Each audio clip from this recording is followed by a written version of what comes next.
with that, I'll take your questions. Phil. Yeah, Sarah, thanks. Has President Trump had any communication with his son, Donald Trump Jr., over the last several days, and was he involved in helping Donald Trump Jr. craft his statement to the press over the weekend on Air Force One, as was reported in the New York Times?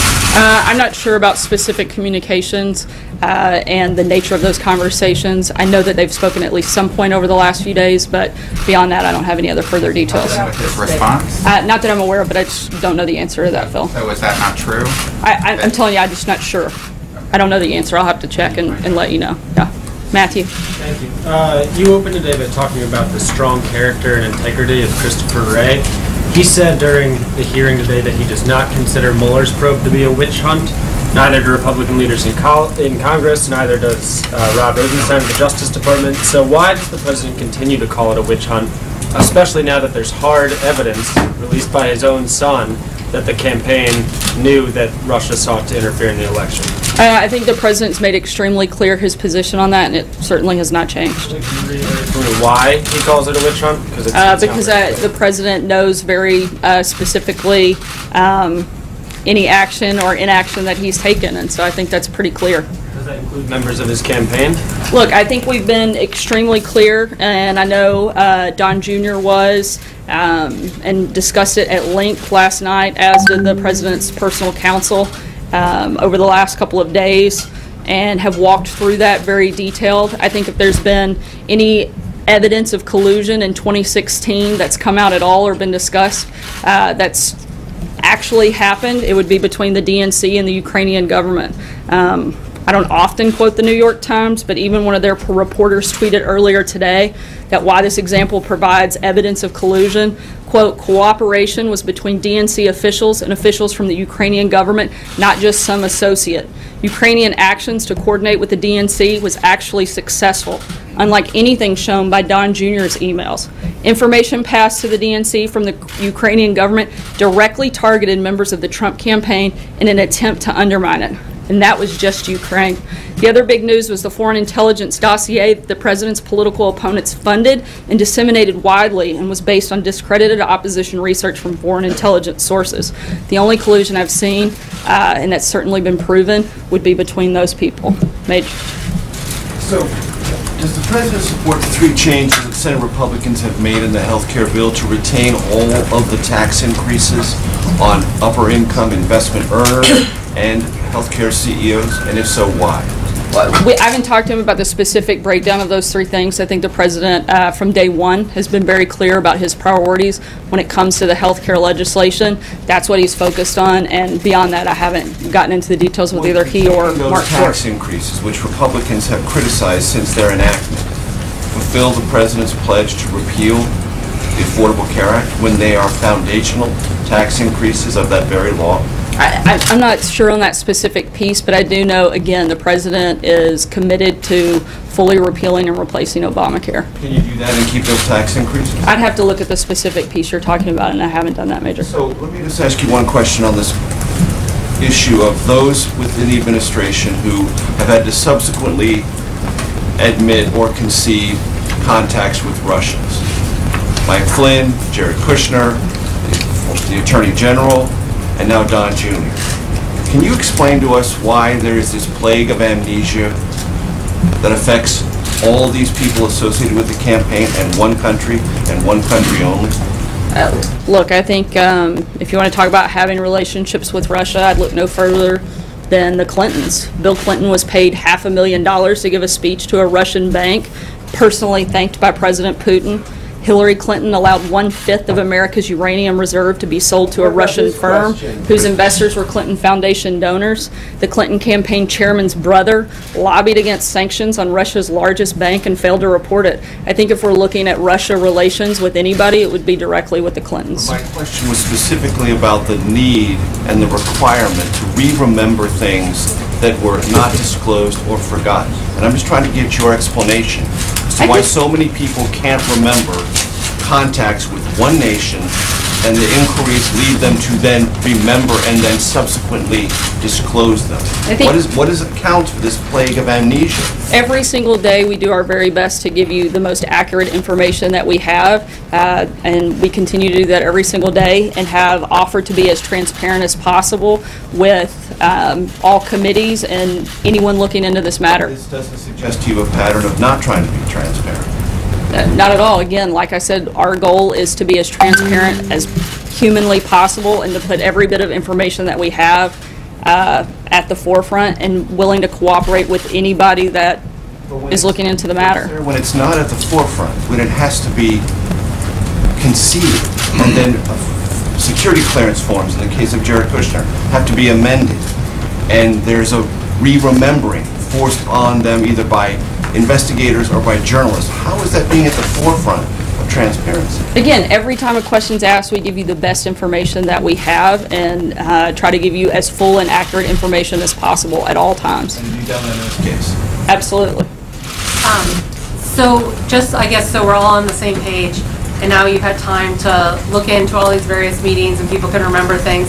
Are there any other additional meetings members of the campaigns have had, advisors to the campaign have had during the campaign, between any Russian nationals and members of the campaign or advisors to the campaign? Is there anything else that's come to light that we should know Not about? that I'm aware of. Okay. Dave? Oh, can I just have one more follow-up? Sure. You've been doing a lot of briefings lately. Will you continue doing the briefings, or can we expect Sean to be doing any briefings in the future? You know, I think we're all just trying to do the very best job we can every day, and sometimes it may be me, sometimes it may be Sean. Dave? On the meeting with the Faith Advisory Board, someone tweeted out a picture of the meeting the other day, and the picture showed people, faith leaders, laying their hands on the president as they were praying. And I think there was an inference or implication from that photo coverage that they were praying for him because of a political crisis. Could you explain a little bit more about how the meeting came about and what it meant to the president to have them there? The idea that somebody would only pray when they're in crisis, I think, makes you miss the entire point of what prayer is about. You should do that every day, and that's, I think you can do that in the best of times and the worst of times. So I think it would be ridiculous to suggest the only time you might do that is in a time of crisis. How did the meeting come about, and what did it mean? It's a to the Faith president? Advisory Board, and they meet from time to time to speak about issues that are important to that community. John? Thanks a lot, Sarah. Chris Wray was asked today in his confirmation hearing whether he believes Russia is a friend or a foe. And he said in his answer that he believes that Russia is a country that should be viewed, in his words, warily. I asked you this question on Monday, and I did not get an answer from you. I believe the same question was asked of you yesterday. You said you'd get back to us. And I think it's just a pretty basic question as to whether or not the president views Russia as a friend, a partner, an ally, or an adversary. Do you have an answer yet on that question? I don't, but John, I do assure you I will certainly work to make sure I get that answer to you. And another question as it relates to the Russia sanctions bill. You had Mark Short out here the other day talking about the need for a waiver on that bill. That's what the administration would like to see. If there is no waiver attached to the bill and it comes before the president's desk, would the president veto this legislation? Right now, I haven't made a determination because we don't think that this is an all or nothing process, nor should it be. In the current form, the legislation poses a number of risks to U.S. government's ability to conduct foreign policy. Until they get further in the process, we're not going to weigh in any further. Jeff? Sarah, following up on the Chris Wray testimony today, he also said that he would not pledge loyalty to President Trump. Is that something that the president expects of him? I think the president expects anybody that works anywhere in government to pledge loyalty to the country. And I think that would be the only pledge of loyalty that anyone would be asked. And one follow-up on just the general Russia questions. Can you describe the president's mood? Is he frustrated by these stories, frustrated by Donald Jr.? How's he feeling? You know, the president wants to be focused on his agenda, and he'd much rather be talking about health care, tax reform, infrastructure, national security, I think that that's his focus, and when he's talking about those things, that's a good day for all Americans. Peter. Sarah, I want to ask you, the drip, drip, drip is undermining the credibility of this administration. I think it's actually undermining the credibility of the media, because they drip, drip, drip a lot of things that don't seem to have much to do about nothing. That's not the media saying that. This is Trey Gowdy, the Republican from South Carolina, saying this drip, drip, drip is undermining the credibility of this administration. So what do you say to Congressman Gowdy?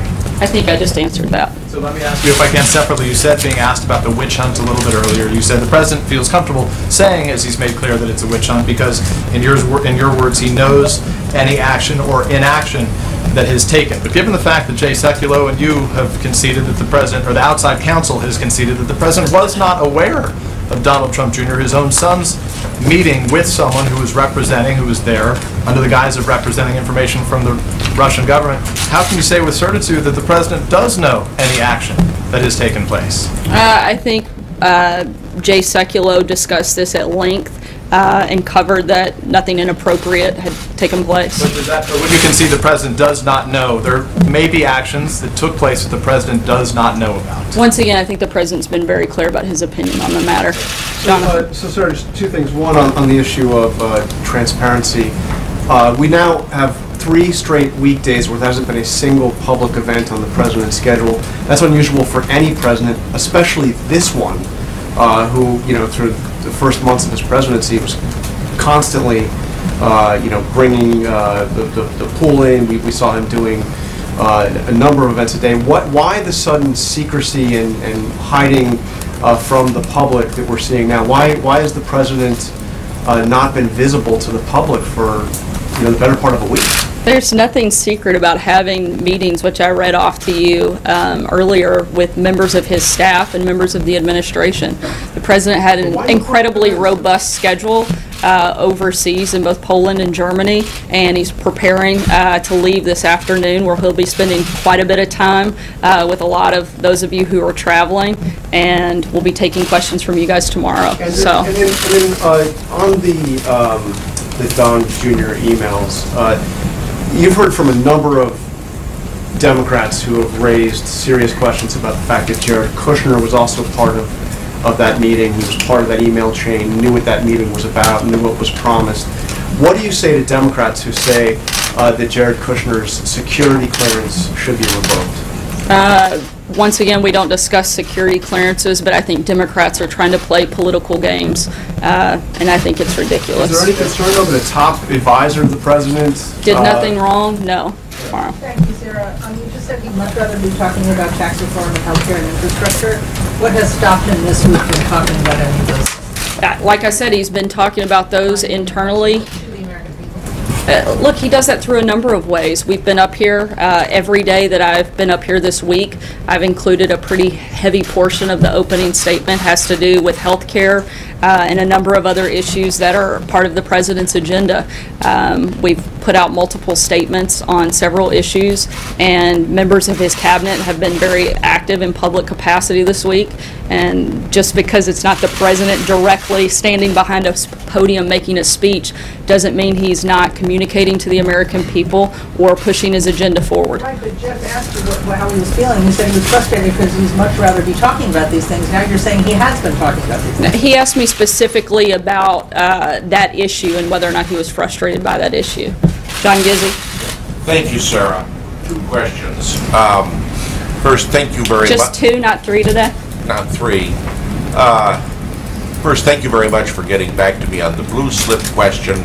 My other question, you may recall, was would the administration itself take into account the recommendations of the American Bar Association on judicial appointments or not? And I didn't get a chance to check on that part of the question, so I'll have to circle back. my other question is, the president today had an interview with Reverend Robertson, and I wondered if this would lead to the opening of further interviews with some of us, one-on-one with the president, or very possibly a news conference in the near future. He's holding a press conference tomorrow while he's in Paris, and I'll certainly put in the request for an interview with you, John. Mike. 2 healthcare questions. looks like we may get some new version of the Senate bill tomorrow, perhaps, and some action maybe next week. As this heads towards what may be some kind of conclusion if it happens, how much credit does the White House think that it should take and that President Trump should get or receive for how that bill is shaped in the end? Right now, I think the White House is not focused on who gets the credit, but making sure that American people get the care. That's our focus, and that hasn't changed. I mean, is the White House actually actively participating then? Is the President participating in helping to shape some of the stuff that Once again, we've said this all along, that the White House and members of the administration have provided technical assistance throughout the process, and we're going to continue to do that. On that, President Trump is known for loving to put his name on the top of his buildings and everything else that he can get his name on. President Obama didn't name Obamacare. I'm sure he wishes he hadn't now. You'd have to ask him, I suppose. Does President Trump hope that whatever emerges from this process will ultimately be known as Trumpcare? Once again, I've said it many times before, we're not focused on the label, but focused on making sure we have a healthcare system in place that actually works, doesn't bankrupt the system, and help protect Americans across the board. Sarah. Thank you. When the President has his conversations with President Macron, is it your expectation that he will ask him, or at least engage him, on this concept of climate change and the Paris Accord, or maybe what might come out of our lack of participation in that accord? And I guess my follow-up would be about Janet Yellen. We've asked you before if the President has confidence in her. If she were not in that position, would Gary Cohn be someone the President would like to see in a position like that? On the first question, we never get ahead of the President's conversations. We'll certainly provide a readout, and you guys will also have the chance to ask the President himself and hear a joint statement from both presidents after their meeting. In terms of Janet Yellen and Gary Cohn, I think Gary has been pretty clear that he loves his job and he's happy doing what he